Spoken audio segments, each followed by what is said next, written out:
Hola, ¿qué tal? Bienvenidos a Volviendo a Casa, tu servidor Juan Carlos García. Continuamos con los estudios y como lo dije en el estudio pasado de la circuncisión, íbamos a hacer una pausa para profundizar un poquito más en lo que es la circuncisión y la tevilá, que es el bautismo. Pero quien nos va a explicar es Yosef, en una conferencia dada hace 2 años. Pon mucha atención, está muy interesante, es muy importante que pongamos atención. Entonces te dejo con Yosef de Amishaf. Que el Padre Celestial te bendiga. Vamos por fin a hacer nuestro estudio en preparación para nuestra fiesta de Pesaj. Y para comenzar les voy a pedir que vayamos a la segunda carta de Pablo de los Tesalonicenses, capítulo 2. Segunda carta de Pablo a los Tesalonicenses, capítulo 2, versículo 1 al 3. Y si alguien no trae Biblia, la tenemos aquí proyectada, a ver si alcanzan a ver. Y el título de este tema, de esta conferencia del día de hoy, se llama La restauración del bautizo de la apostasía. La restauración del bautizo de la apostasía. Ese es el tema que vamos a ver el día de hoy. Y yo considero que este tema tiene el potencial de causar un parteaguas en la historia de la redención, y si no ha de causar un parteaguas, una revolución en la historia de la redención, por lo menos mi sueño, mi anhelo, mi oración es que sea un parteaguas en tu propia vida. Ya de hoy vamos a analizar cuál es el significado original del bautizo. ¿Qué es el bautizo? ¿Okay? Y actualmente, pues en la mayoría de los movimientos cristianos se lleva a cabo la práctica ceremonial del bautizo, ya sea en los bebés por parte del catolicismo romano, o ya sea en personas adultas dentro de los movimientos protestantes. Y yo quisiera preguntarles aquí, ¿quién ha sido en algún momento de su vida bautizado? A ver, levanten su mano los que digan: a mí me bautizaron, ya sea de bebé o yo me bauticé. A ver, levanten la mano. A ver, quisiera hacer un poquito más, no se sientan apenados de decir esto. Vamos a ver, primero que nada, ¿quién fue bautizado de bebé? A ver, levanten la mano los que fueron bautizados de bebés. ¿Ok? Bueno, ahora levanten la mano los que adicionalmente a ese bautizo cuando eran bebés, se bautizaron ya por su propia cuenta, por su propia voluntad, ya siendo adultos. A ver, ¿ok? La mayoría. Ok. El día de hoy tú vas a saber si la práctica del bautizo que llevaron a cabo tus papás cuando eras bebé, o la que tú mismo llevaste a cabo cuando eras adulto, es el bautizo que predicó Yeshua y los apóstoles. Si es el mismo bautizo o es otro tipo de bautizo. ¿Ustedes qué piensan? ¿Piensan que el bautizo que llevaron a cabo sus papás cuando eran bebés es el bautizo que predicó Yeshua? ¿O el que tú hiciste cuando ya eras adulto y dijiste: ahora sí me bautizo de a de veras, esta sí es, ahora sí de en serio? ¿Ese es el bueno? ¿O aún todavía no? Eso es lo que vamos a ver esta noche, ¿ok? Y dice segunda de Tesalonicenses, capítulo 2, versículo 1, lo siguiente. Dice: pero con respecto a la venida de nuestro Señor Jesucristo, de nuestro Señor Yeshua el Mesías, está hablando el apóstol Pablo, y nuestra reunión con Él, os rogamos, hermanos, que no os dejéis mover fácilmente de vuestro modo de pensar, ni os conturbéis, ni por espíritu, ni por palabra, ni por carta, como si fuera nuestra, en el sentido de que el día del Señor está cerca. ¿Okay? Pablo, escribiendo esta carta en el momento que lo escribió, antes del año 70 después de Cristo, dice: no se dejen engañar. No se dejen engañar en el sentido de que el día del Señor está cerca. ¿Qué significa el día del Señor? El día del juicio. Entonces está diciendo a los tesalonicenses, no se dejen engañar, no, el día del Señor todavía no es. Tiene que suceder algo antes del día del juicio. ¿Qué tiene que suceder? Ahí mismo dice, más adelante, dice, nadie os engañe, veanlo ahí, nadie os engañe en ninguna manera, porque no vendrá, ¿qué no vendrá? ¿Qué no vendrá?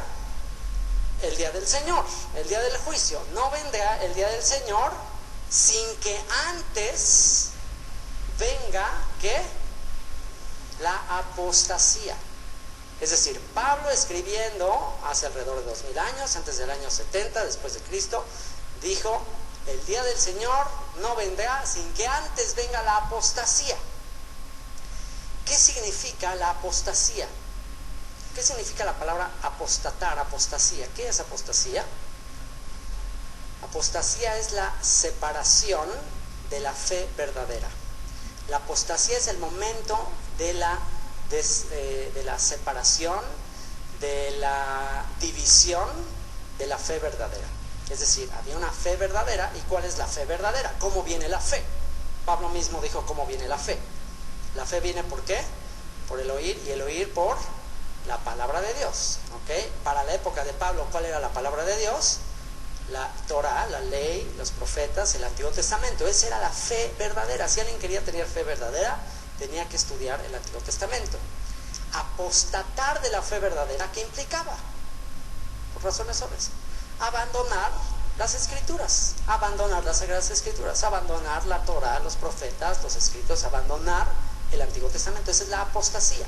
Entonces Pablo dice que antes de que venga el día del Señor, primero vendrá una gran apostasía. El mundo, el pueblo de Dios apostatará, se apartará de la fe original. Y a estas alturas, a 2000 años aproximadamente después del apóstol Pablo, un poquito menos de 2000 años, casi ya estamos llegando a los 2000 años. ¿Qué podríamos decir? ¿Qué circunstancias vivimos ahora? Ahorita podríamos decir que ahora sí el Señor ya puede venir, ahora sí el día del Señor ya puede venir. Ya vino la apostasía, ya hay apostasía, ya hay grupos que se han apartado de las Sagradas Escrituras, que se han alejado. ¿Qué opinan? Se han súper alejado, ¿ok? Entonces, continuando con esta misma línea de pensamiento, vamos a ver lo que también el apóstol Pablo le escribe a los Efesios en el capítulo 4. Vamos a ver lo que les escribe el apóstol Pablo a los Efesios en el capítulo 4, versículos 1 al 6. Pongan mucha atención a lo que dice aquí. Dice así: yo pues, preso en el Señor, os ruego que andéis como es digno de la vocación con que fuisteis llamados.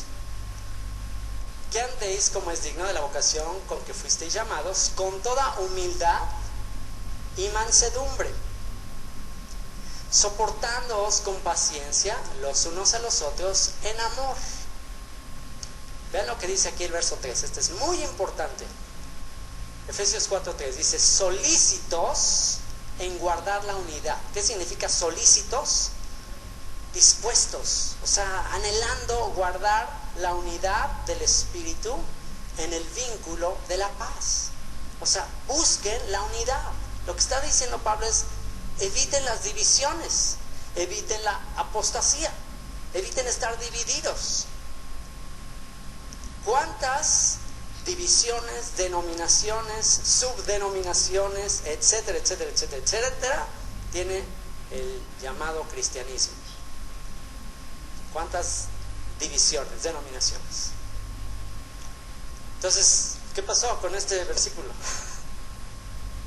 Les ruego, dice, les ruego, manténganse unidos, solícitos en guardar la unidad del Espíritu en el vínculo de la paz, manténganse unidos.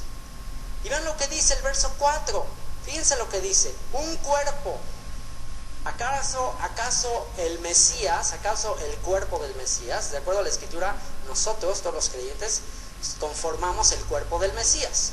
La pregunta es: ¿acaso el cuerpo del Mesías está dividido? ¿Acaso una mano por allá, una pie por allá, una oreja por allá? ¿Acaso está dividido el cuerpo del Mesías? No está dividido. Entonces, ¿por qué, si es un solo cuerpo, ¿Por qué está tan dividido? ¿Por qué cada quien trae su propio rollo? Católicos dicen una cosa, protestantes dicen otra cosa. Dentro de los protestantes hay miles de diferentes denominaciones, divididas por diferentes causas, por diferentes doctrinas. Y ve lo que dice aquí, un cuerpo, es decir, hay un solo pueblo, hay un solo cuerpo del Señor. No hay varios, no hay dos, no hay tres, hay un solo cuerpo y un espíritu. Como fuisteis también llamados en una misma esperanza de vuestra vocación. Un Señor, fíjense lo que dice aquí, un Señor, una fe. Otra vez, ¿cómo viene la fe?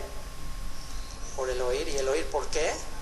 Por la palabra de Dios, por las Sagradas Escrituras, por lo que en aquella época era el Antiguo Testamento. Entonces, si estamos fieles al Antiguo Testamento, no puede haber diferentes fes, no puede haber diferentes doctrinas, diferentes creencias, una sola fe. ¿Y qué dice? ¿Un qué?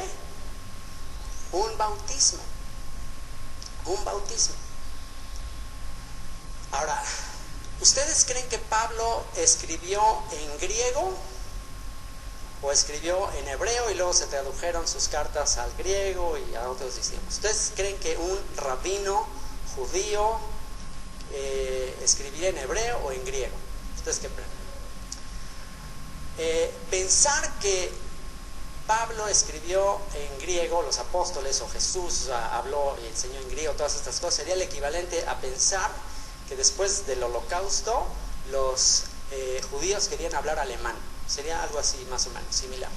¿Por qué digo que más o menos similar? Porque el contexto de la época de la escritura del Nuevo Testamento era después de un tiempo en que el imperio griego trató de asimilar al pueblo judío y después los romanos, y el idioma generalizado del imperio era el griego, y la gente observante, la gente religiosa, pues se mantuvo aferrada a la tradición, a la ley, a las escrituras hebreas. Así que bueno, si la palabra, si la manera en que escribió, si el idioma en el que escribió Pablo y los apóstoles, y el idioma en el que enseñó Yeshua era el hebreo, entonces tenemos que destraducir el español. Tenemos que destraducirlo. ¿Por qué? Porque ahorita nosotros estamos leyendo en español, pero el español, ¿de dónde se toma? ¿De dónde se traduce la Biblia al español? Del griego, ¿ok? Entonces, la palabra bautismo en español, ¿qué significa? ¿Tú sabes qué significa la palabra bautismo en español? Pues en español no significa nada, porque no es una palabra española. La palabra bautismo es una palabra griega, baptismo. ¿Y qué significa la palabra griega baptismo? La terminación ismo, ustedes saben qué es la terminación ismo, capitalismo, socialismo, conductivismo, todo lo que termina en ismo. ¿Qué significa ismo? Un tratado, una enseñanza, una doctrina de algo. Bapto significa sumergir, o sea que baptismo significa literalmente una doctrina, una enseñanza, un tratado sobre el sumergirse, ¿okay?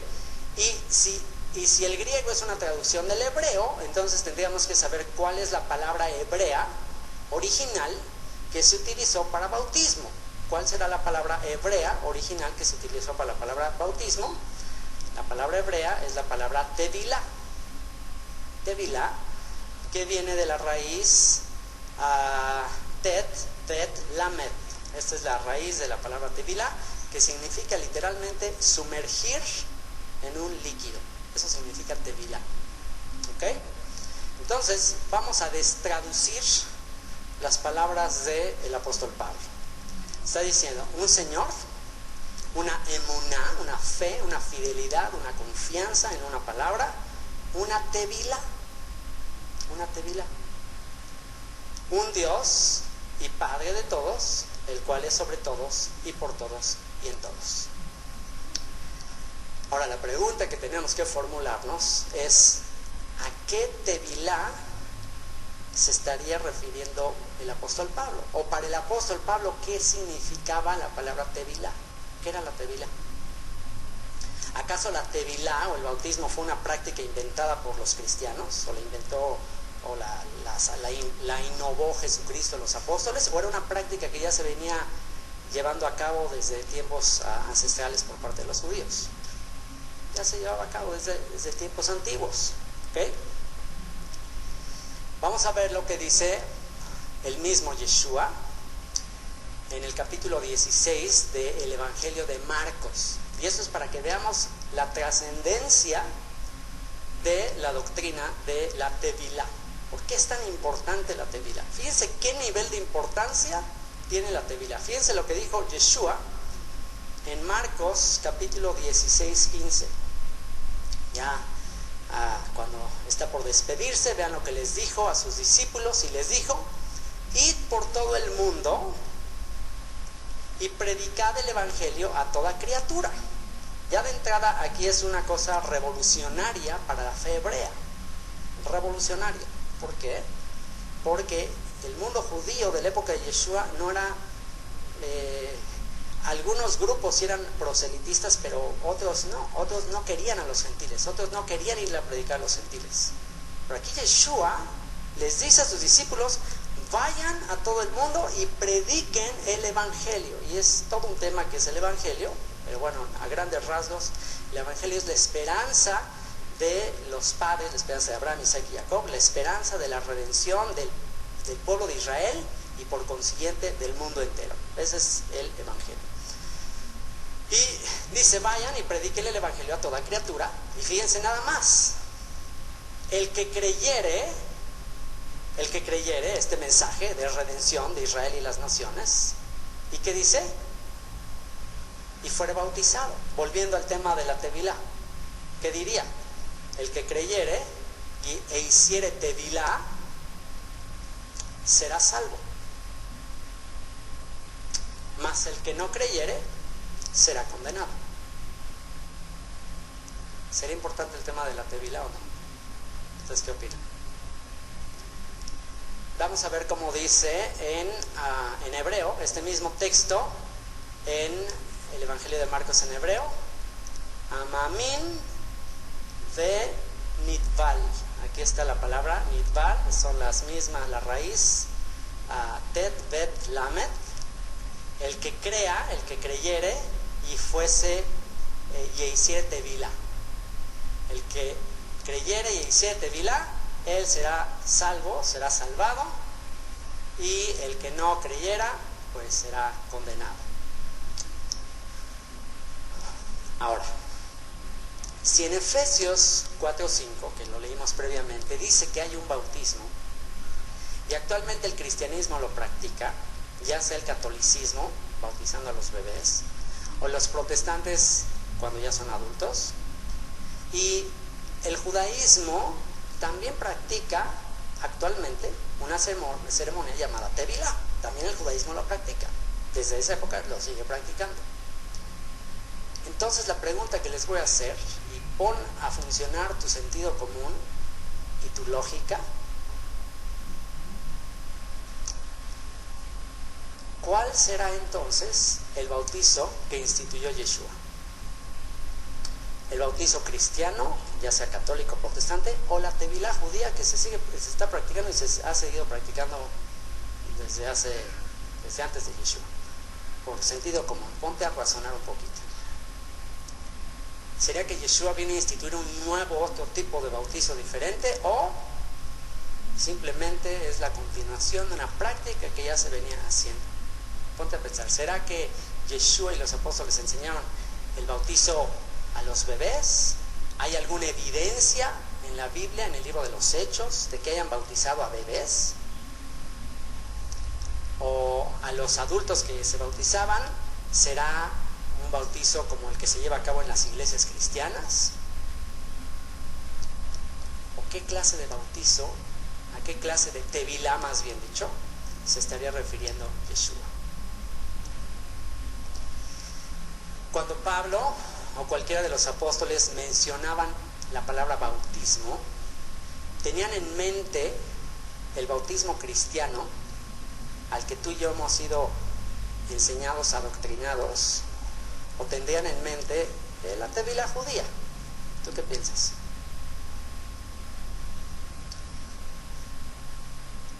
Tendríamos que hacernos otra pregunta para esto. ¿Hay diferencia? ¿Acaso hay diferencia entre el bautismo cristiano y la tevilá judía? ¿Hay diferencia en cuanto al significado de ambos? En especial la tevilá que se le practica a los gentiles.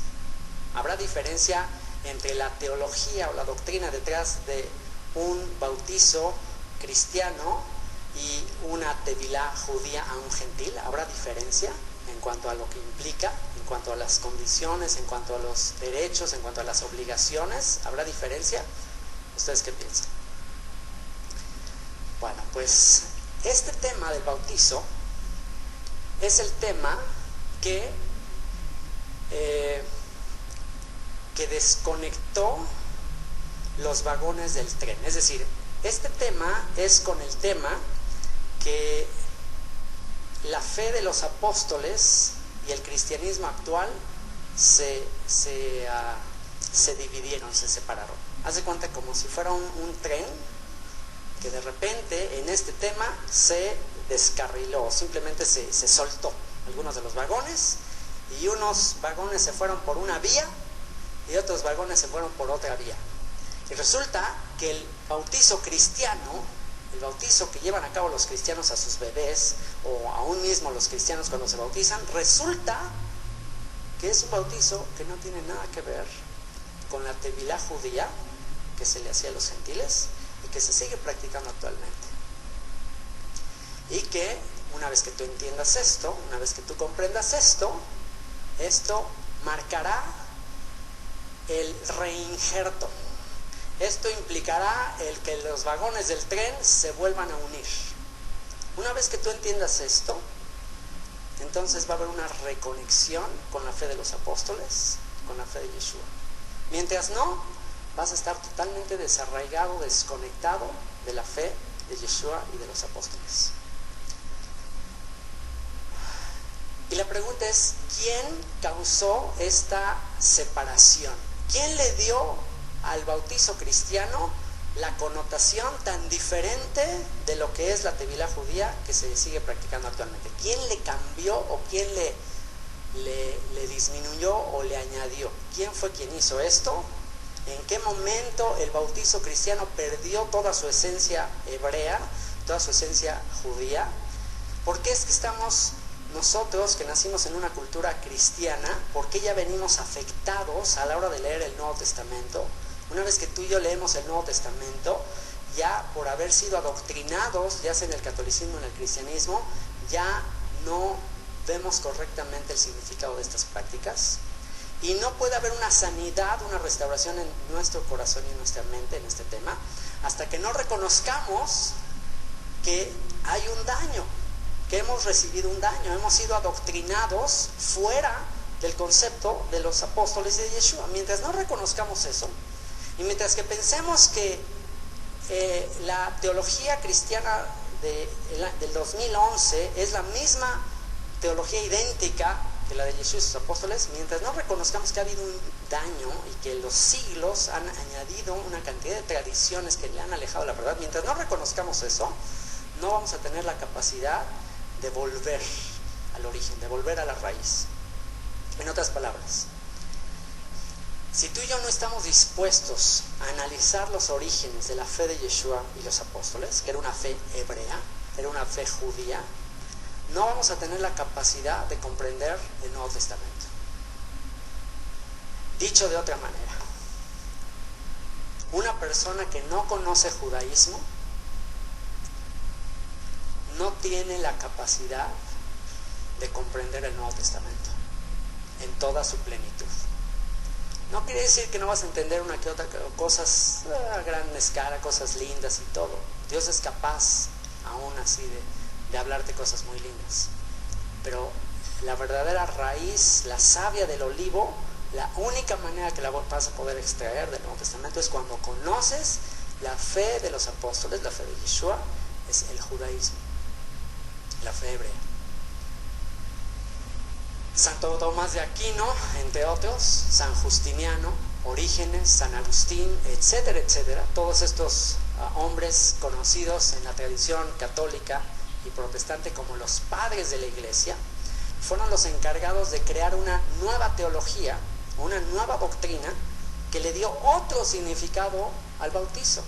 que le dio otro significado a la circuncisión, que utilizó incluso pasajes de las cartas, específicamente más de manera particular del apóstol Pablo, que son difíciles de entender.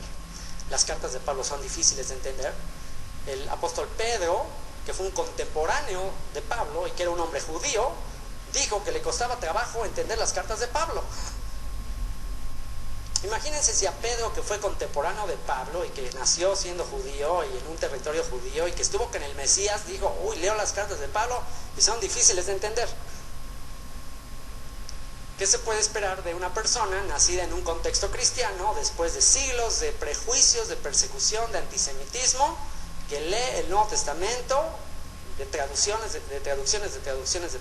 muchas de ellas con cierto matiz antisemita? ¿Qué será al leer el Nuevo Testamento? Si para Pedro era difícil de entender, que él leía las cartas de Pablo seguramente en el original, ¿qué será para nosotros? Y es por eso que estos hombres, unos cuantos siglos después, ya a partir del segundo siglo, empezaron a torcer las palabras de Pablo para su propia perdición. Y empezaron a crear una teología, una doctrina que se desarraigó de su raíz original.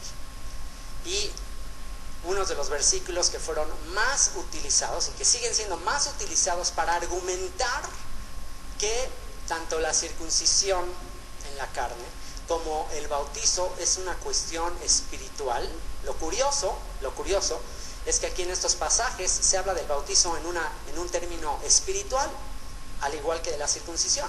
La única diferencia es que al bautizo sí se le sigue aplicando materialmente y a la circuncisión no, porque esa sí se dice que es espiritual. Fíjense qué ilógico argumento.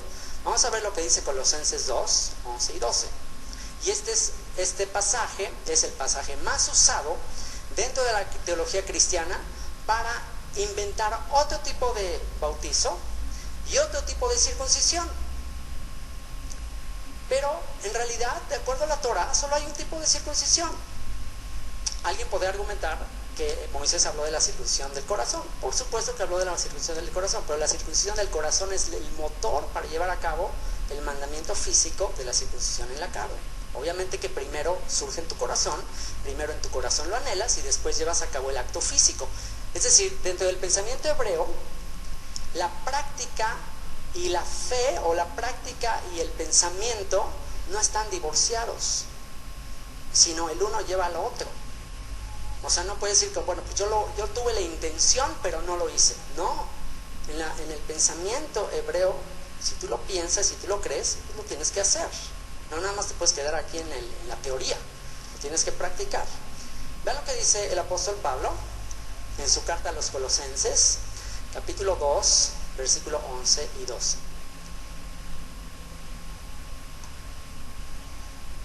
Dice, ¿ya lo tienen? Dice, en él también, hablando de Yeshua, en él también fuisteis circuncidados con circuncisión no hecha a mano.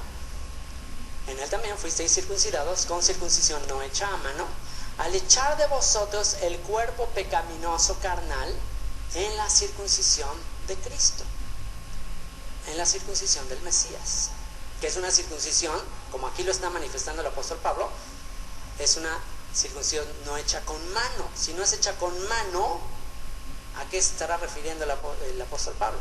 Si no es una circuncisión hecha con mano, si no es una circuncisión que llevó a cabo Cristo, ¿qué clase de circuncisión será? Es una circuncisión espiritual, ¿no? ¿Ok? Entonces, dice, bueno, en Cristo ya fuiste circuncidado, ¿ok? Ahora, ¿qué hay con él acerca del bautismo? Sepultados con él en el bautismo, o en la tevilá, como ya dijimos, en el cual fuisteis también resucitados con él, mediante la fe en el poder de Dios que le levantó de los muertos. Entonces, aquí está hablando de manera alegórica de dos ceremonias judías. Dos ceremonias judías que se aplican cuando un gentil se quiere convertir al judaísmo.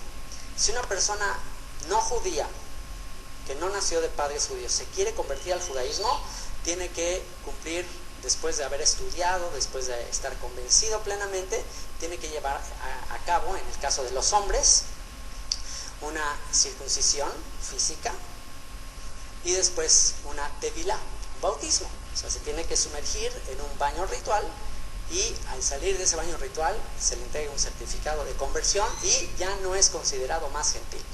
Pasa a ser parte del pueblo de Israel. Son dos requisitos para la circuncisión, se siguen practicando actualmente. Y eso yo no lo digo en teoría, me consta, yo lo viví personalmente, y eso implica circuncisión física, no espiritual. No puedes llegar tú con el rabino y decir, no, es que yo ya estoy espiritualmente circuncidado. Dice, pues qué bueno, me da mucho gusto, pero también se necesita en la carne. No hay tal. No te le puedes decir, no, es que mira, el apóstol Pablo dice, pues sí, dice, pero la Torah dice que el que se tiene que circuncidar, punto. Que si quiere celebrar la Pascua, se tiene que circuncidar. Entonces, aquí Pablo menciona esas dos prácticas. Ahora, a esas dos prácticas le da un sentido alegórico. ¿Me entienden? A la práctica de la circuncisión le da un sentido alegórico de que el Mesías es tu circuncisión, es el que llevó a cabo tu circuncisión, y después te habla de que en su muerte tú fuiste sepultado, con una referencia al bautismo. Entonces aquí está hablando de ambas prácticas que tienen que ver con la conversión de un gentil a la fe hebrea, y está hablando de manera simbólica, ¿ok? Lo curioso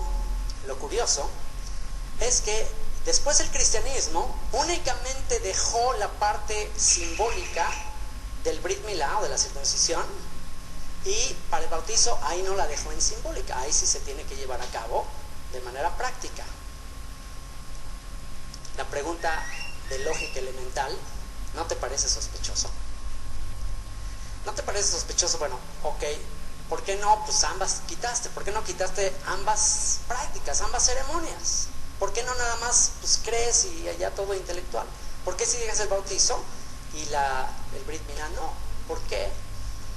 ¿Qué sucedería si los cristianos siguieran llevando a cabo el pacto de la circuncisión y siguieran circuncidando a sus hijos y ellos mismos se siguieran circuncidando y quisieran seguir guardando todas las leyes? ¿Qué pasaría? ¿Sería cristianismo? ¿Seguiría siendo cristianismo o ya sería judaísmo? Pues ya sería judaísmo. Ahora entiendes por qué a Roma no le hacía mucha gracia que se siguieran circuncidando. ¿Y qué fue lo que Antíoco Epífanes y todos aquellos que trataron de asimilar al pueblo hebreo, que era una de las prácticas que querían prohibirle al pueblo hebreo? ¿Qué práctica? Física, material, no intelectual. ¿Qué práctica los imperios han tratado de prohibir al pueblo judío? ¿Qué práctica? La circuncisión, porque es la señal del pacto, es la señal de identidad. Entonces, por vía de la alegorización o de la espiritualización, y usando como argumento textos de Pablo y textos de Moisés donde habla de la circuncisión del corazón, automáticamente al tema de la circuncisión se le quitó totalmente toda su importancia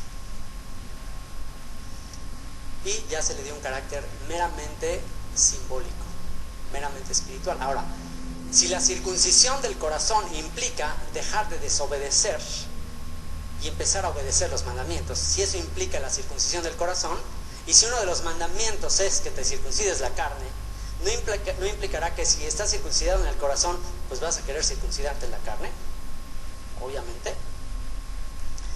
Bueno, pues el punto es que aquí es donde ya la teología cristiana se hizo bolas, se confundió y para siempre entró en una apostasía que permanece hasta el día de hoy, donde se hicieron dos pueblos, dos bautismos.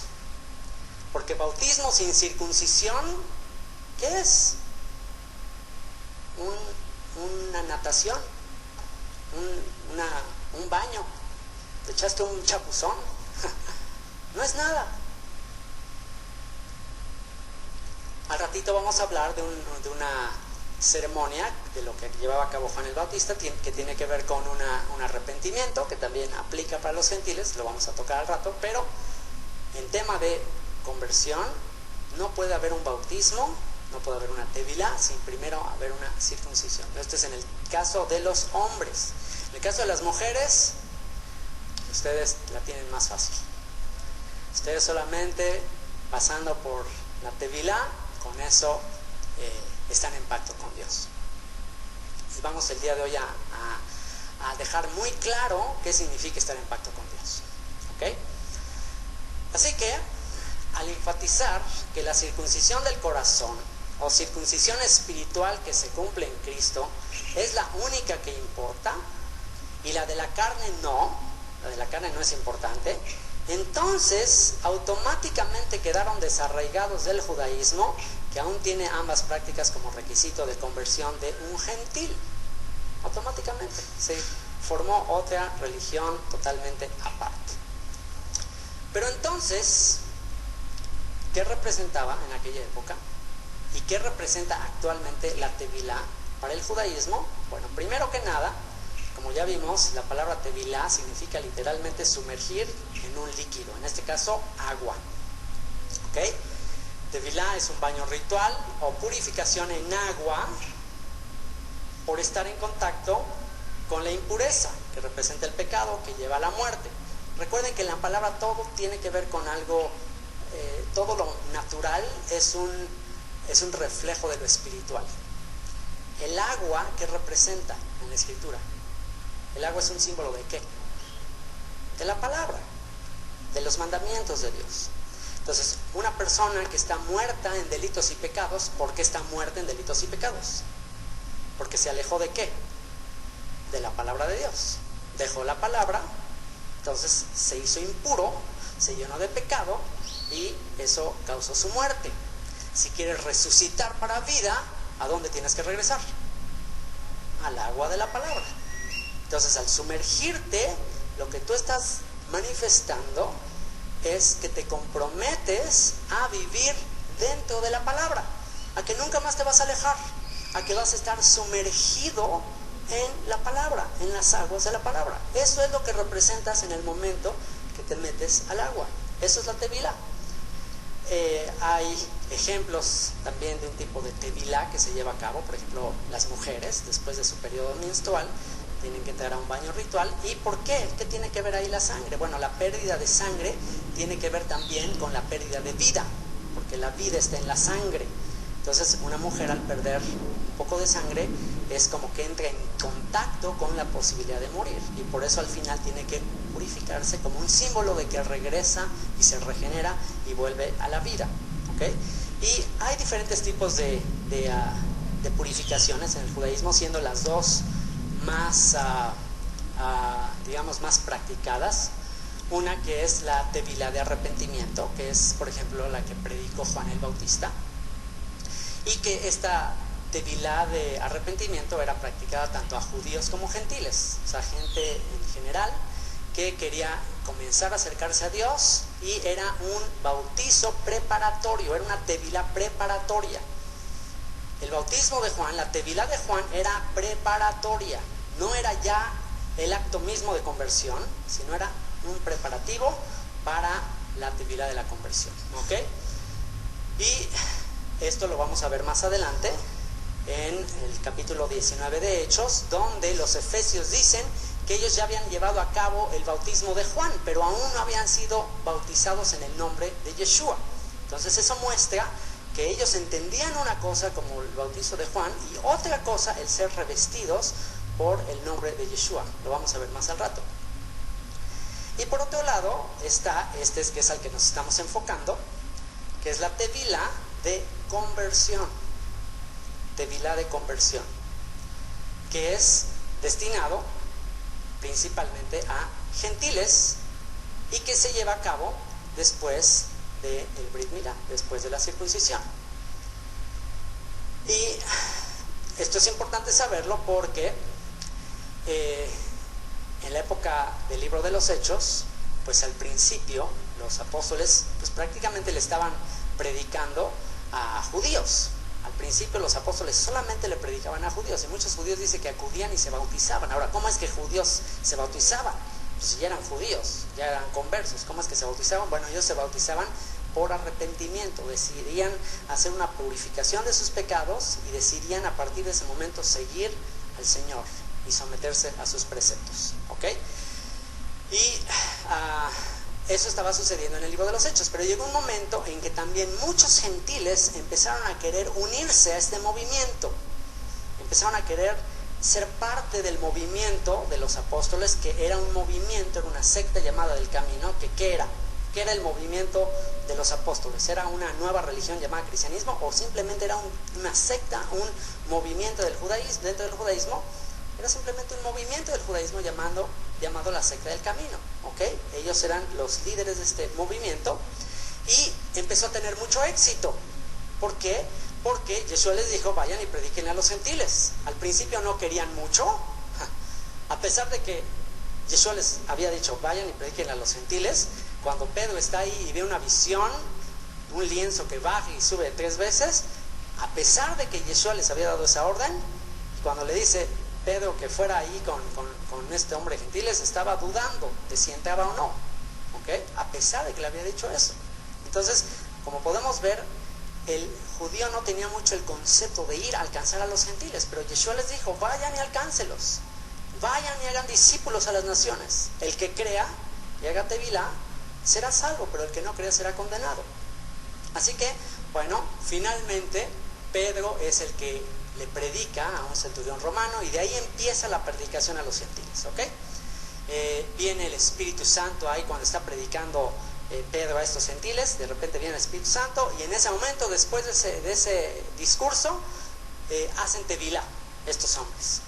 Ahora, ahí surge una cuestión y es, oye, ¿será que este centurión romano y los que estaban ahí con él, ¿será que ellos ya tendrían Brit Milá?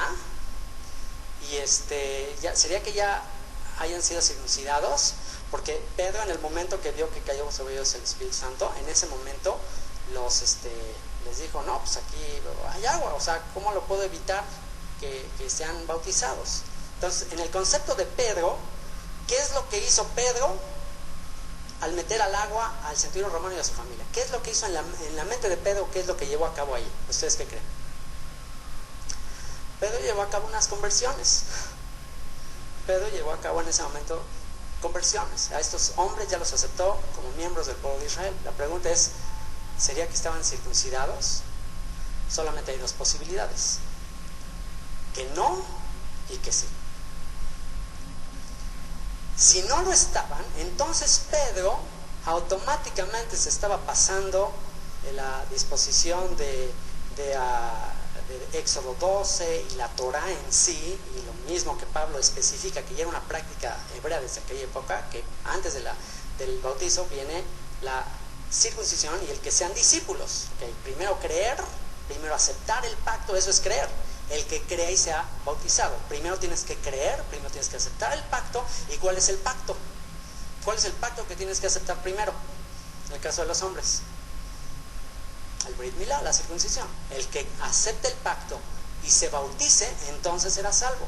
Entonces, solamente hay 2 posibilidades. Una, que no era, y Pedro pues dijo, bueno, ok, me hago de la vista gorda y habló en lenguas y ya lo bautizo. O simplemente seguimos la lógica de la misma narrativa donde dice que este hombre hacía limosnas a la sinagoga y era conocido en la sinagoga.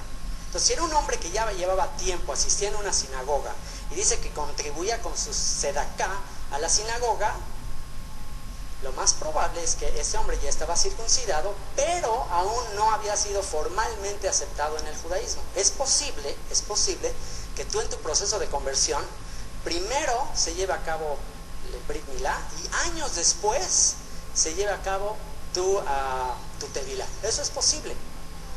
De hecho, por cuanto la tevilá ya es el paso final, por cuanto la tevilá ya es el momento en que te expiden un certificado, actualmente con ese certificado podrías emigrar a Israel si quieres. Hay veces que no de inmediato te hacen la tevilá, puedes ya tener el Brit Milá y no de inmediato te hacen la tevilá, porque puede ser que te den tiempo, puede ser que no estén muy seguros los rabinos y tengan sus dudas y mejor se esperen. Entonces, lo más probable, conociendo cómo funciona el judaísmo, es que este hombre y su familia, ellos ya querían, ellos ya asistían a la sinagoga, ellos ya ofrendaban en la sinagoga, ellos ya querían, pero la legislación de aquel momento se los había impedido.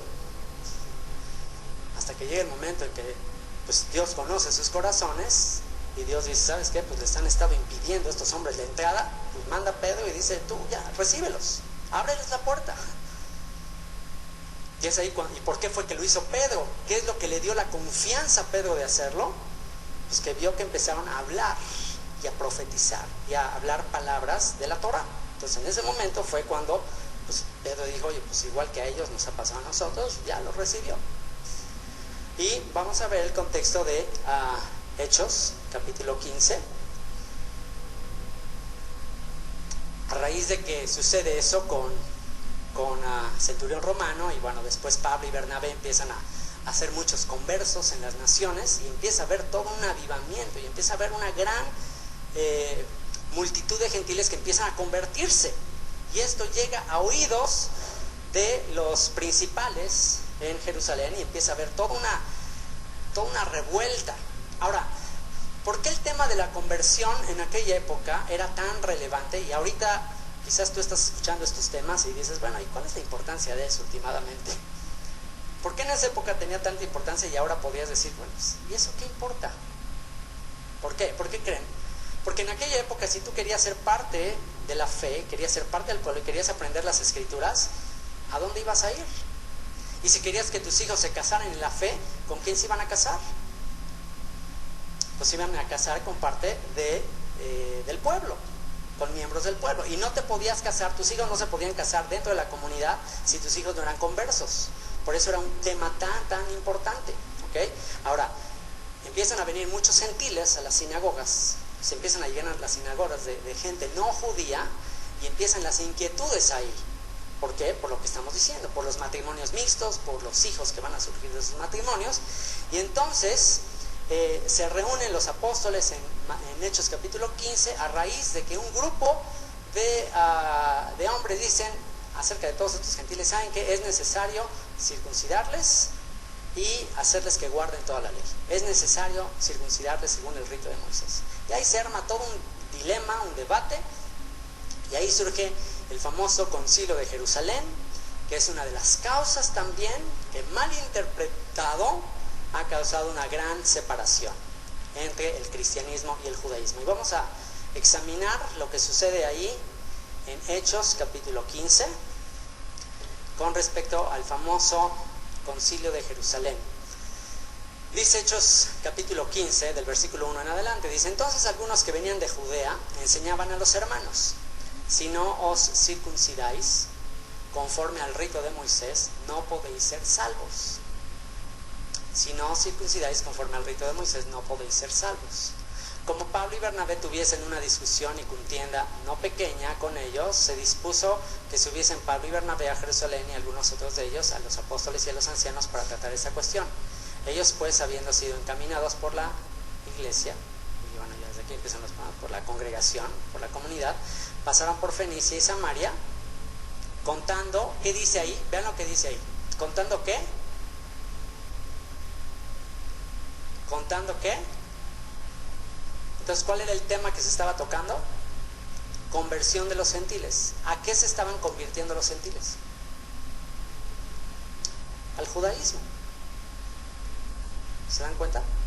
Entonces el punto es, está habiendo conversiones masivas. ¿Qué vamos a hacer con estos hombres?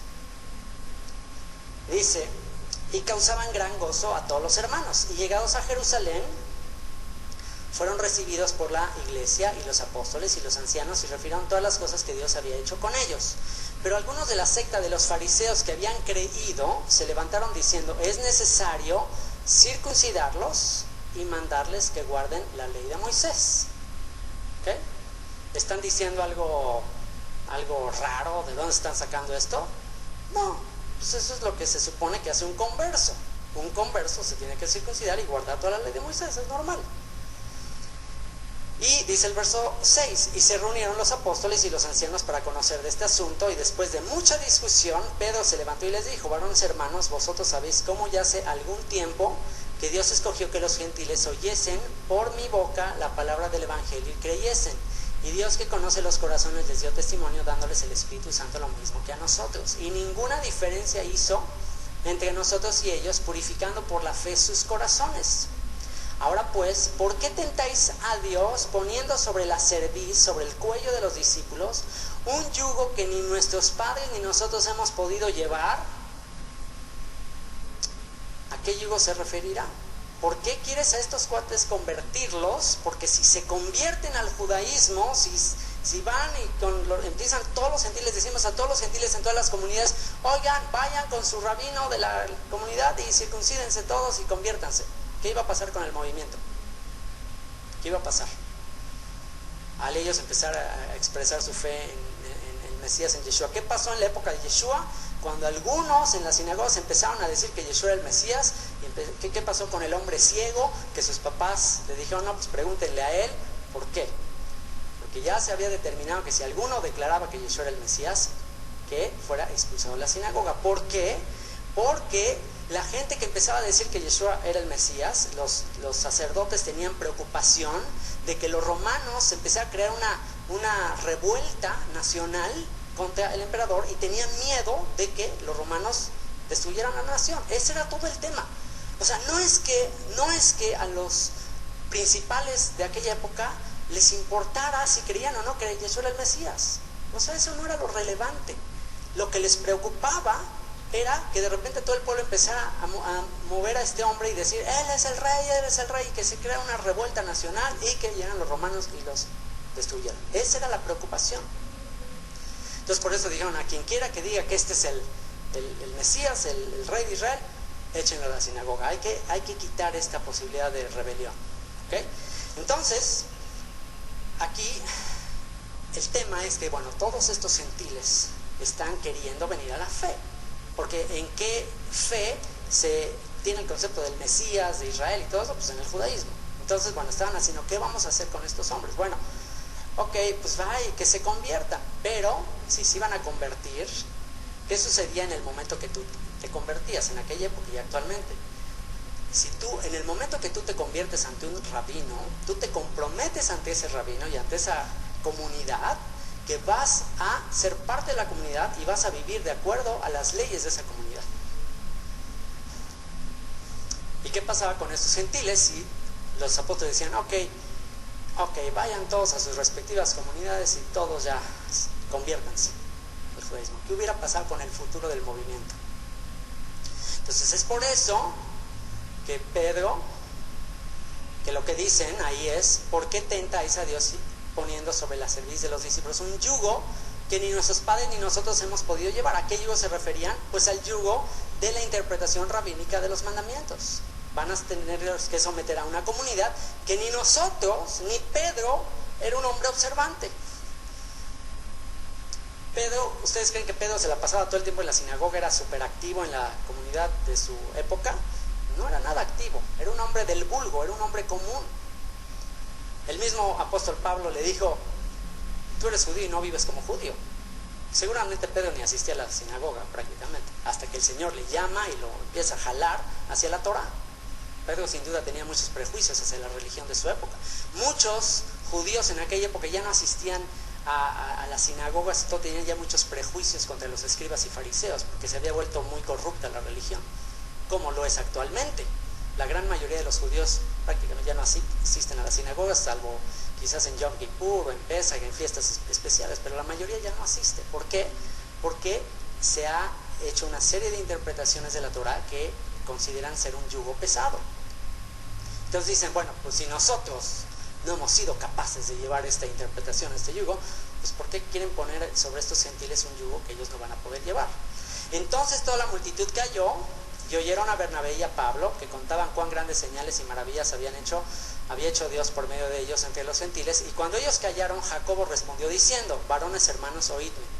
Simón ha contado cómo Dios visitó por primera vez a los gentiles para tomar de ellos pueblo para su nombre, y con esto concuerdan las palabras de los profetas, como está escrito, después de esto volveré y reedificaré el tabernáculo de David que está caído, y repararé sus ruinas y lo volveré a levantar, para que el resto de los hombres busque al Señor, y todos los gentiles sobre los cuales es invocado mi nombre, dice el Señor, que hace conocer todo esto desde tiempos antiguos. Y aquí Jacobo acaba la discusión citando la profecía de Amós, que habla de la restauración de Israel. que habla del momento en que Dios va a traer de entre las naciones a su pueblo Israel y lo va a restaurar y va a reedificar el tabernáculo caído de David. Y cita esta escritura y se la aplica a los gentiles. ¿Qué quiere decir? Que Jacob entendió que estos gentiles, estas multitudes de gentiles que estaban viniendo a las sinagogas, eran asimilados de las tribus de Israel. Eran gentiles, pero que originalmente habían sido miembros del pueblo de Israel y que estaban regresando. Y entonces, pues dice, el verso 19, por lo cual yo juzgo que no se inquiete a los gentiles que se convierten a Dios. Que no se inquiete a los gentiles que se convierten a Dios. Esa palabra inquiete es la palabra que se puede traducir también como estorbe.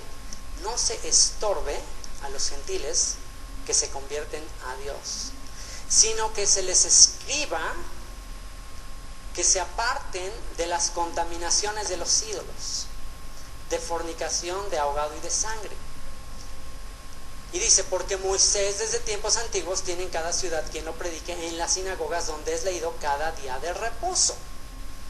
Entonces, ¿qué es lo que dicen? ¿Sabes qué?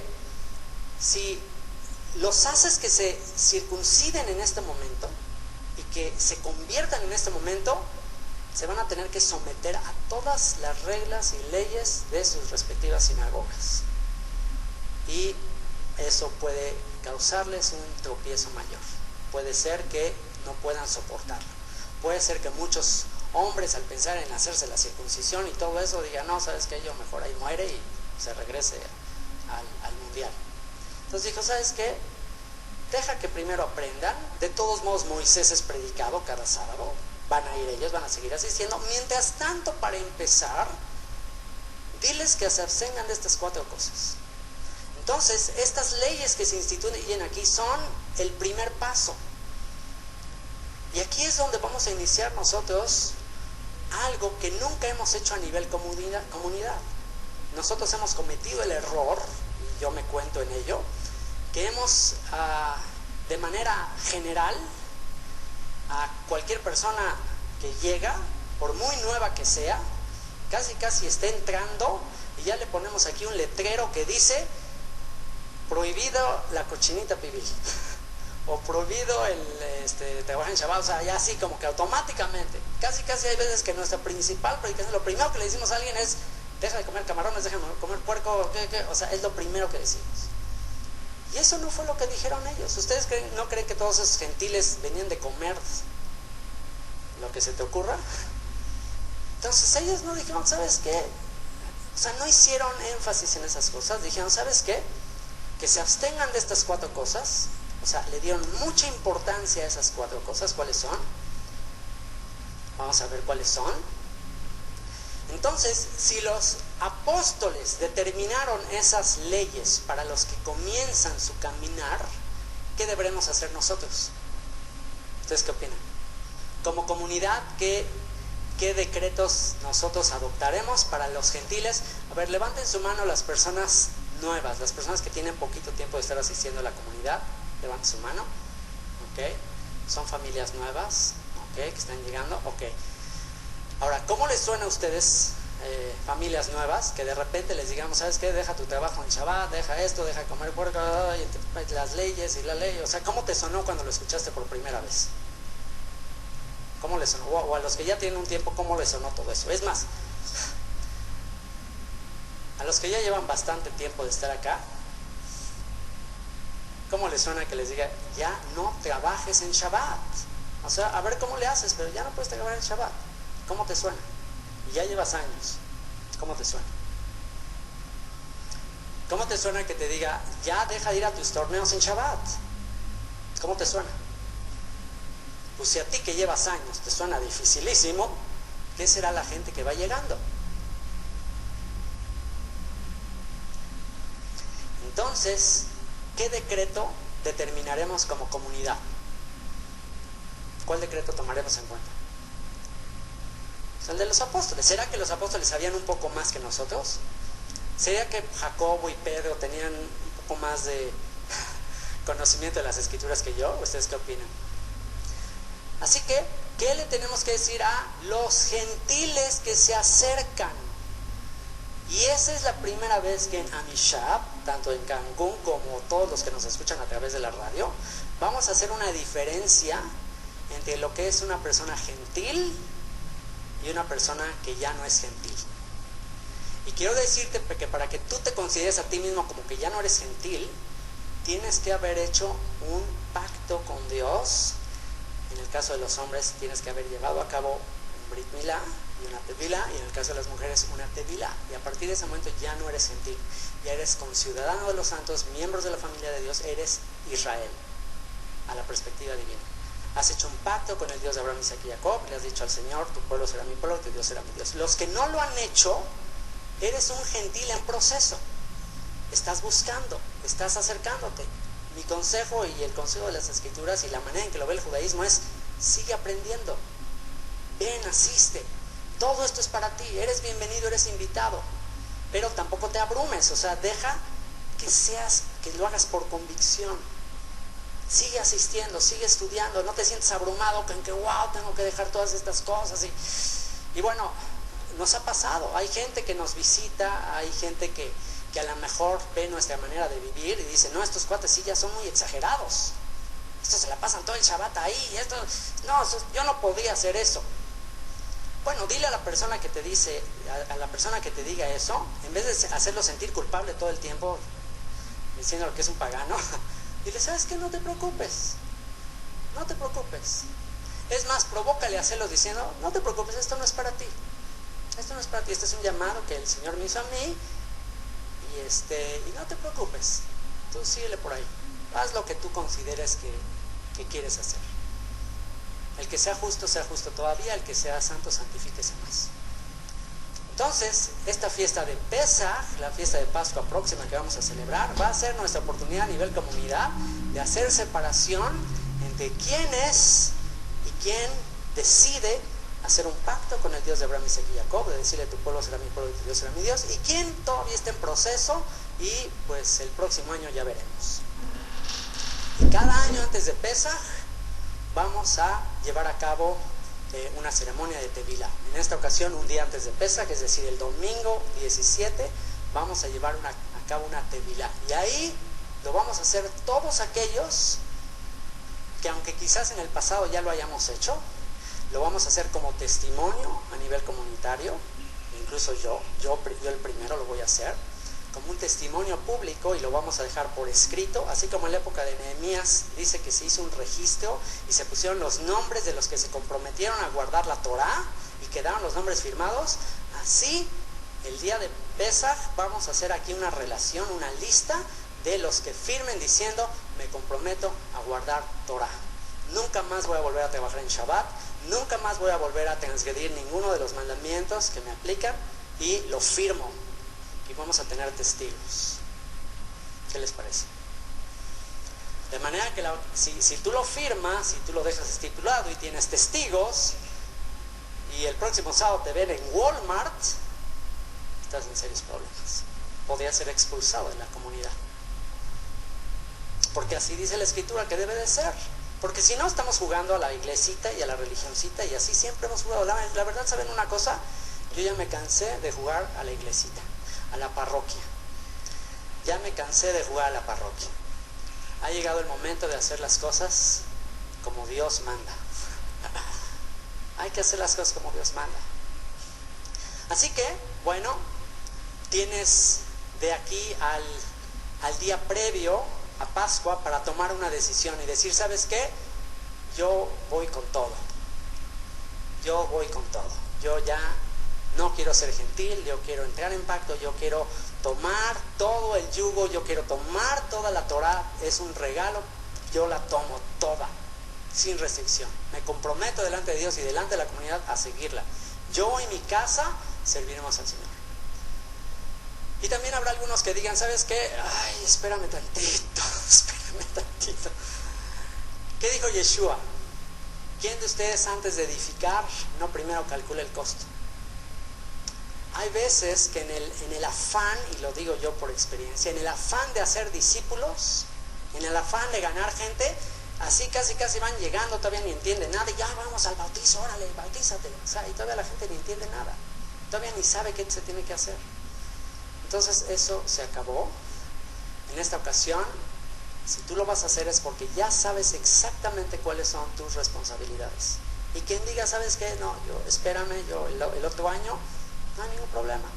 Sigue haciendo, deja que el Espíritu te siga hablando y deja que por convicción el Señor te muestre que el estilo de vida de la Torah, tal cual, es el máximo nivel de vida que puede existir. Y que tengas la fe para llevarlo a cabo, porque por tu fe, de acuerdo a tu fe te será hecho. Conforme a tu fe te será hecho. Si no tienes la fe para llevarlo a cabo, espérate, deja que tu fe se alimente, se edifique. ¿Cómo se va a alimentar y edificar tu fe? Por la palabra. Así que, el que no quiere tomar todo el paquete, bueno, hay 4 mandamientos para ti y sigue asistiendo a la congregación y ahí te vas a enterar de los demás.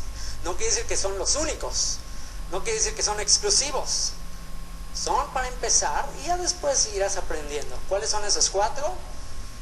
¿Cuáles son esos 4? Bueno, que te apartes de las contaminaciones de los ídolos. O sea que ahí sí, que dejes la idolatría, que dejes al Santo Niño de Atocha, la Virgen Guadalupe, a todos los ídolos, a todo lo que no sea Dios, abandonas la idolatría y creas en un solo Dios verdadero. Que dejes la Trinidad, dejes todas esas cosas y ese es el primer paso. Si no tienes todavía la capacidad de hacer eso, si todavía no has entendido eso, no, pues entonces todavía te falta bastante. Sigue aprendiendo. Entonces, bueno, que se aparten las contaminaciones de los ídolos, de fornicación. La palabra fornicación viene del griego porneia. Se los dejo de tarea. Porneia. Todo lo que gira alrededor de la pornografía. Todo lo que gira alrededor de las relaciones sexuales ilícitas. Entonces, el primer paso, fíjate, todavía no estamos hablando del otro paso. El primer paso, deja la pornografía, deja las relaciones sexuales ilícitas, deja la idolatría, empieza por ahí. Tercero, que te apartes de sangre. Sangre es comer carne con sangre. Algunos también la han interpretado por asesinato. Algunos la han interpretado así. Pero lo más probable es que tenga que ver con comer sangre. O sea, deja la moronga, deja allá en la plaza de toda la morcilla y todas esas cosas, deja todas esas cosas, deja la sangre. Y de ahogado, la crueldad con animales, el ahorcar los animales para comer.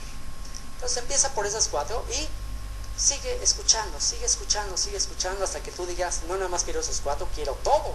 ¿Por qué? Porque ya me di cuenta que obedecer a Dios, que todos sus mandamientos son perfectos y quiero tener ese estilo de vida, quiero lo mejor para mi vida. ¿Okay? Y bueno, pues volviendo otra vez a el contexto en el que estábamos. Bueno, pues este es el contexto de Hechos capítulo 15. Y por último, la pregunta que tenemos que hacer para finalizar es: ¿cuál es el bautismo que instituyó Yeshua? ¿Cuál será? Una vez más, ¿el bautismo cristiano o la tevila hebrea? Vean lo que dice Mateo 28, del 18 al 20. Dice: Yeshua se acercó y les habló diciendo: toda potestad me es dada en el cielo y en la tierra. Por tanto, id y haced discípulos a todas las naciones, bautizándolos en el nombre del Padre, y del Hijo, y del Espíritu Santo, enseñándoles que guarden todas las cosas que os he mandado. Y he aquí, yo estoy con vosotros todos los días hasta el fin del mundo. Amén. Y este versículo 19, ese famoso versículo de la fórmula trinitaria de bautizar en el nombre del Padre, y del Hijo, y del Espíritu Santo, vamos a ver si eso corresponde, si eso es así. Y hoy en la mañana empezamos a tocar el tema. Ya hablamos de que el Evangelio de Mateo, por supuesto que no se escribió en griego. Tenemos el testimonio de un hombre, de un historiador llamado Eusebio, que en el segundo siglo él citó a un hombre llamado Papías, y Papías dijo que los discípulos de Yeshua tenían el Evangelio de Mateo en su propia lengua, en hebreo, y que de ahí se tradujo a los diferentes idiomas. Entonces tenemos una cita de un historiador del segundo siglo que dice que el Evangelio de Mateo original estaba en hebreo, y actualmente hay una copia del Evangelio de Mateo, una copia que se llama el Mateo de Shem Tov, y es una copia que aquí se las tengo transcrita para que veamos en hebreo cómo dice. Ya vimos que en el griego y la traducción al español dice bauticémonos en el nombre del Padre, del Hijo y del Espíritu Santo, pero vamos a ver cómo dice en el manuscrito hebreo. Aquí están los mismos versículos y aquí lo mismo que dice, que se acercó a ellos y les dijo que toda potestad le había sido dado en los cielos y en la tierra, y dice, por tanto, les dice, vayan a ellos. Dice, vayan a ellos, aquí está la traducción de este versículo, y así dice literalmente en el manuscrito de hebreo, de Mateo en hebreo. Vayan con ellos y enséñenles a preservar todas las cosas que yo les he ordenado a ustedes por siempre. Así termina el Evangelio de Mateo en hebreo. Así, vayan con ellos y enséñenles a preservar todas las cosas que yo les he ordenado a ustedes por siempre. Eso dice. Entonces, alguien por forzar el concepto de la Trinidad, le insertó, ahí hubo un monje encerrado y le insertó el de bautizarnos en el Padre, el Hijo y el Espíritu Santo. Ahora, eso es controversial. Alguien podría decir, no, ¿y tú cómo sabes? ¿Y cómo crees? Y claro que no, por supuesto que no. Pero, ¿cuál es el argumento más contundente? ¿Cuál es el argumento más contundente para saber que Yeshua no le dijo a sus discípulos que bautizaran en el nombre del Padre, el Hijo y el Espíritu Santo? ¿Cuál es el argumento más contundente, más obvio? ¿Cuál creen que será? Hasta Dani sabe que nunca lo hicieron. Nunca lo hicieron en el nombre del Padre y del Hijo y del Espíritu Santo. En todo el libro de los Hechos, que es donde vemos cómo los apóstoles bautizaban, nunca bautizaron a nadie diciendo en el nombre del Padre, del Hijo, del Espíritu, del Espíritu Santo. Nunca dijeron eso. Vamos a ver lo que dice en Hechos 2:38. Y nada más vamos a mencionar algunos, no podíamos mencionar todos, pero les dejo de tarea leer todo el libro de los Hechos y van a ver que ni una sola vez bautizaron en el nombre del Padre, el Hijo y el Espíritu Santo. Entonces, ¿qué pasó? ¿No le entendieron? ¿No le obedecieron? ¿O qué pasó? Entonces, el único punto, lo más lógico, lo más obvio es que ese versículo fue añadido. Hechos 2:38 dice, Pedro les dijo, arrepentíos y bautícese. Ya vimos que es bautícese en hebreo, que es bautícese, tevilá. Arrepiéntanse. ¿Cuál es el requisito para hacer tevilá? Teshuvá, arrepentirse. Ahora, ¿qué es arrepentirse? Arrepentirte de tus pecados, entrar en pacto. ¿Y cuál es la señal del pacto? La circuncisión. Arrepentíos y bautícese cada uno de vosotros en el nombre de, ¿qué dice? En el nombre de Jesucristo, en el nombre de Yeshua el Mesías, para perdón de los pecados, y recibiréis el don del Espíritu Santo. ¿Te das cuenta cuál es la condición para recibir el don del Espíritu Santo? El arrepentimiento, que implica Brit Milá, y la tevilá. ¿Y qué es el bautismo en el Espíritu Santo? ¿Qué es? Que la palabra de Dios, los mandamientos de Dios van a empezar a estar en tu corazón, en tu mente, los vas a empezar a hablar, los vas a empezar a practicar. ¿Por qué fue que Pedro purificó, le hizo la tevilá al centurión? Porque vio que empezó a hablar los mandamientos de Dios, vio que empezó a profetizar, vio que empezó a hablar la palabra de Dios. Pues dijo, pues bueno, ¿qué impide? Es obvio que ya fue bautizado en el Espíritu, pues vamos a bautizarlo ya, vamos a hacerle la tevilá. En Hechos 19:1, y aquí vamos a ver la manera práctica como vamos a llevar a cabo la práctica de tevilá en Amishad. Vean lo que dice aquí. Hechos 19:1. Y este va a ser nuestra prueba textual para el tipo de purificaciones o de tevilot que vamos a hacer en la comunidad Amishad. Vean lo que sucedió. Hechos 19:1. Dice, aconteció que entre tanto que Apolos estaba en Corinto, Pablo, después de recorrer las regiones superiores, vino a Éfeso, y hallando a ciertos discípulos, ¿dónde estaba? En Éfeso. Y hallando ciertos discípulos, les dijo, ¿recibisteis el Espíritu Santo cuando creísteis? Ahora, ¿cuál iba a ser la manifestación de que alguien recibiera el Espíritu Santo? Según la profecía de Joel, de Jeremías 31, de Ezequiel 36, 37, cuál iba a ser la señal de que el Espíritu de Dios iba a venir sobre alguien. ¿Cómo se iba a notar que el Espíritu Santo estaba sobre alguien? ¿Cómo? Que los mandamientos iban a estar escritos en su corazón, que iba a empezar la persona a memorizar, a pensar y a practicar los mandamientos. Y entonces les pregunta a ellos, ¿recibieron el Espíritu Santo cuando creyeron? Dentro del pensamiento del apóstol Pablo, ¿qué significará recibieron el Espíritu Santo cuando creyeron? ¿Qué significará? ¿Estás guardando la Torah? ¿Vives ya de acuerdo a la Torah? ¿Ya los mandamientos de Dios los estás practicando? ¿Vives de acuerdo a ellos? Y ellos le dijeron, ni siquiera hemos oído si hay Espíritu Santo. Entonces dijo, ¿en qué pues fuisteis bautizados? ¿Cómo es que hicieron tevilás? Pues al parecer ya eran conversos, no estaba muy seguro Pablo si ya eran conversos o no. Y ellos dijeron, en el bautismo de Juan. Y vean lo que dice, dijo Pablo, Juan bautizó con bautismo de arrepentimiento. Juan solo preparó el camino del Señor. Juan solo fue una voz que clama en el desierto, regresen. Entonces hay una tevilá o un bautizo preliminar al bautizo de conversión. ¿Cuál es? El de Juan, el arrepentimiento. Y ese es para todos. Y ese es todos los que, y ahí sí, a gentiles, todos los que quieran y digan, ¿sabes qué? Yo quiero iniciar un proceso, yo quiero arrepentirme, yo quiero retornar, yo quiero empezar a guardar los mandamientos. Poco a poco voy a llevar a cabo el bautismo de Juan, el de arrepentimiento. ¿Ok? Y ya después de que haya llevado a cabo ese, dijo Pablo, dice, Juan bautizó con bautismo de arrepentimiento, diciendo al pueblo que creyesen en aquel que vendría después de él. Esto es en Yeshua, el Mesías. ¿Ok? Él preparó el camino, él preparó el corazón de la gente. Pero ya en Yeshua, bautizar a alguien o hacerle tevilá en el nombre de Yeshua, ¿qué significa? Bueno, cuando tú ante el judaísmo te haces una tevilá, haces una conversión, quien te da el certificado de conversión es el rabino que la hizo. Le pone ahí tu nombre y él da fe de que te llevó a cabo esa conversión.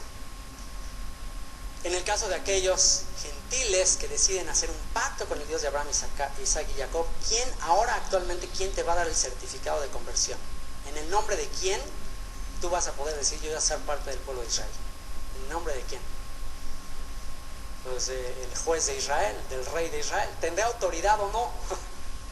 Ahora, si te expedimos un certificado que diga ya eres parte del pueblo de Israel, el rabino Yeshua de Nazaret te convirtió, y si tú con ese certificado vas a la embajada israelí y dices quiero irme a Israel porque ya el rabino Yeshua ya me hizo la conversión, ¿crees que te la van a dar? ¿Por qué? Porque Yeshua dijo, mi reino no es de este mundo, porque fue rechazado el juez de Israel. Así que, de acuerdo a la carta a los hebreos, que le dijo a los hebreos que habían creído en Yeshua, salgamos de la puerta. ¿Qué es la puerta? Salgamos de los límites de las ciudades de Judá, salgamos de la puerta, ¿y qué? Y llevemos su vituperio, sabiendo que esperamos una ciudad que no es terrenal, sabiendo que nuestra ciudadanía no está aquí. Mientras tanto, seremos como Él fue. ¿Cómo fue Él? Rechazado. ¿Cómo seremos sus discípulos?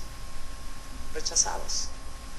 Pero ¿qué pasará cuando Él venga y establezca su tribunal de justicia y sea Él el que determina quién entre y quién no entre a la tierra prometida? ¿Qué sucederá ahí? Ahí sí ya, el que ría al último, bien mejor. Ahí sí ya decir, wow, ahora sí ya no voy a tener temor de que me deporten de ahí. Ahora sí Él me va a aceptar. Y dice Hechos 19:5, cuando oyeron esto, fueron bautizados en el nombre ¿de quién? Del Señor Yeshua. Fueron convertidos en el nombre de Yeshua. Y habiéndoles impuesto Pablo las manos, vino sobre ellos el Espíritu Santo, el Espíritu de la promesa, que vendría sobre ¿quién? Sobre la casa de Israel y sobre la casa de Judá. Y hablaban en lenguas y profetizaban. Y Hechos 8, 36 al 39, el caso del eunuco, que también fue a Jerusalén, sin duda por ser eunuco, lo menospreciaban, lo rechazaban, que había ciertos prejuicios, había ciertas leyes que excluían a los eunucos, a pesar de que Isaías había dicho que a los extranjeros y los eunucos él los iba a recibir si abrazaban ¿cuál pacto? El pacto del Shabbat, el pacto de la Torah, los iba a recibir.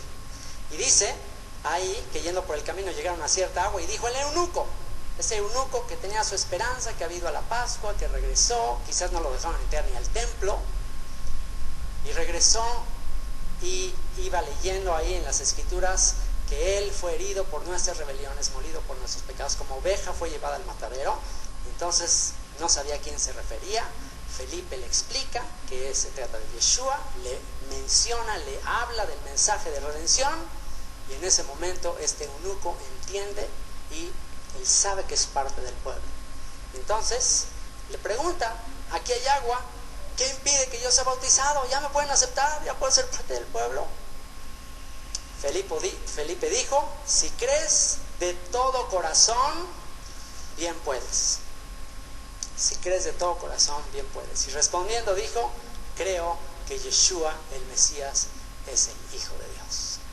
Creo que Él es el juez de toda la tierra. Creo que Él es el que me puede dar la conversión. Creo que es el que me puede cambiar el corazón. Creo que es el que me puede injertar. Creo que es el pastor que me puede meter al redil de las ovejas.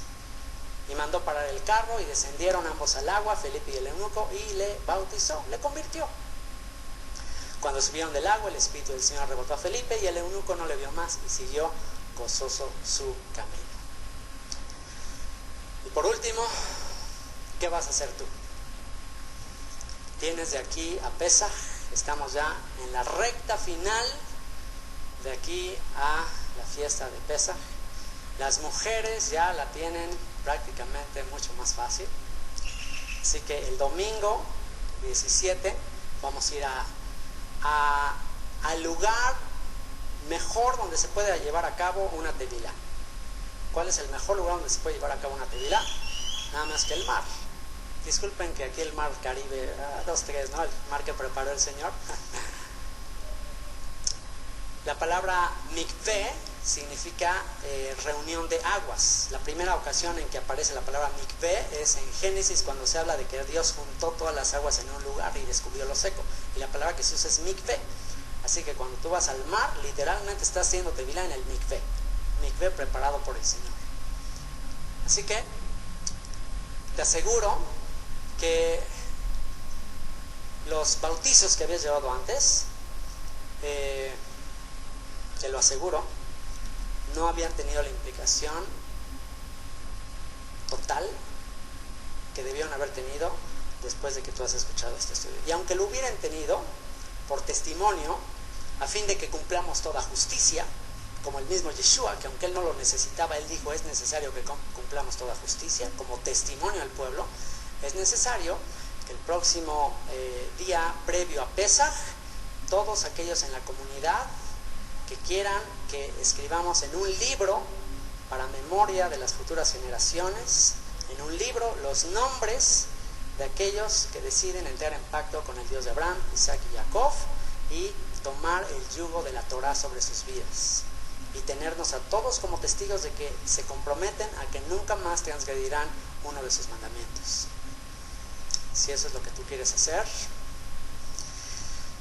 dice Hechos 22:16, ahora pues, ¿por qué te detienes?